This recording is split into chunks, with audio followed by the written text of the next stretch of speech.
Goedenavond, dit is het Zeeuwse nieuws van zaterdag 21 september.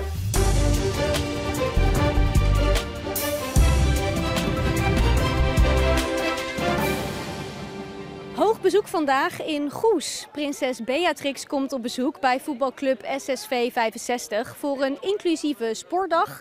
En om te horen hoeveel geld er is opgehaald met de Zwaluwen Jeugdactie. Voor inclusieve sporten en voor onderzoek naar spierziekten.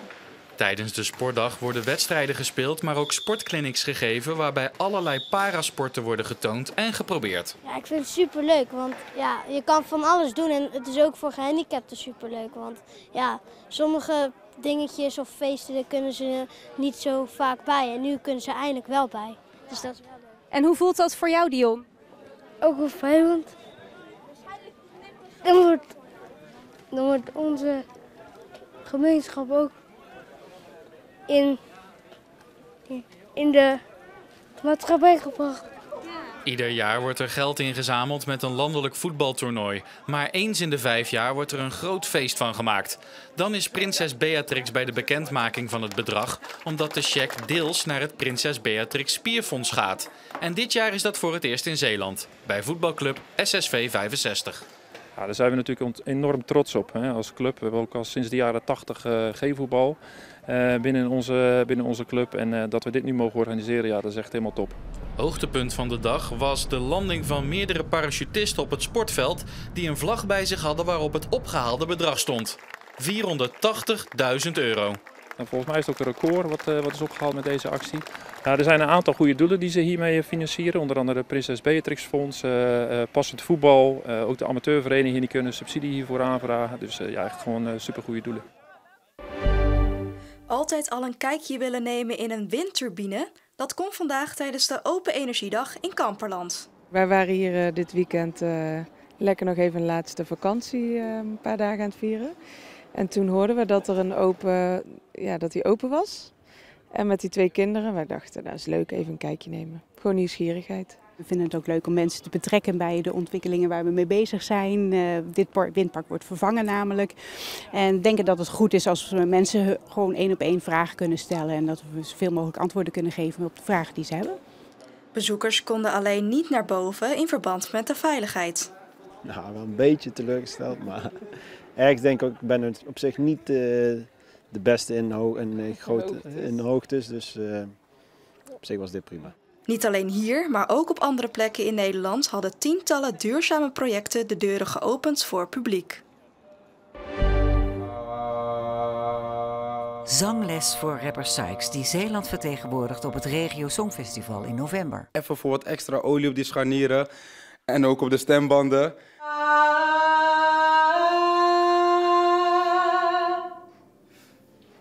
Jongens, ik ga naar huis. Dit was het. Nee.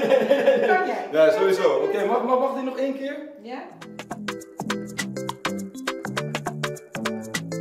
Ja, het nummer heet Oceaan. Ik heb het gemaakt samen met Jesse van de Ketterij. Zijn producernaam is Deepweb. En ik was eigenlijk in de studio voor een heel ander nummer.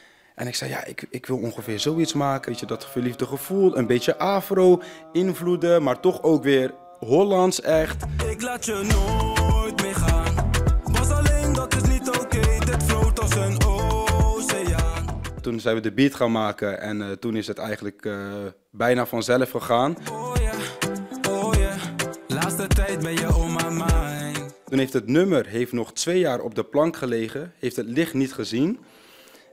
En na 2 jaar vond ik hem nog steeds catchy, vond ik hem nog steeds tof. En toen wist ik van oké, dan weet je dat je een pareltje hebt als je hem na 2 jaar nog steeds tof vindt. Mijn hart gaat boem, boem, boem, boem, boem. Ik mag Zeeland gaan vertegenwoordigen. Het is de 2e keer dat het Regio Songfestival gaat plaatsvinden. Dus het wordt beter dan de eerste keer. De productie wordt gewoon goed.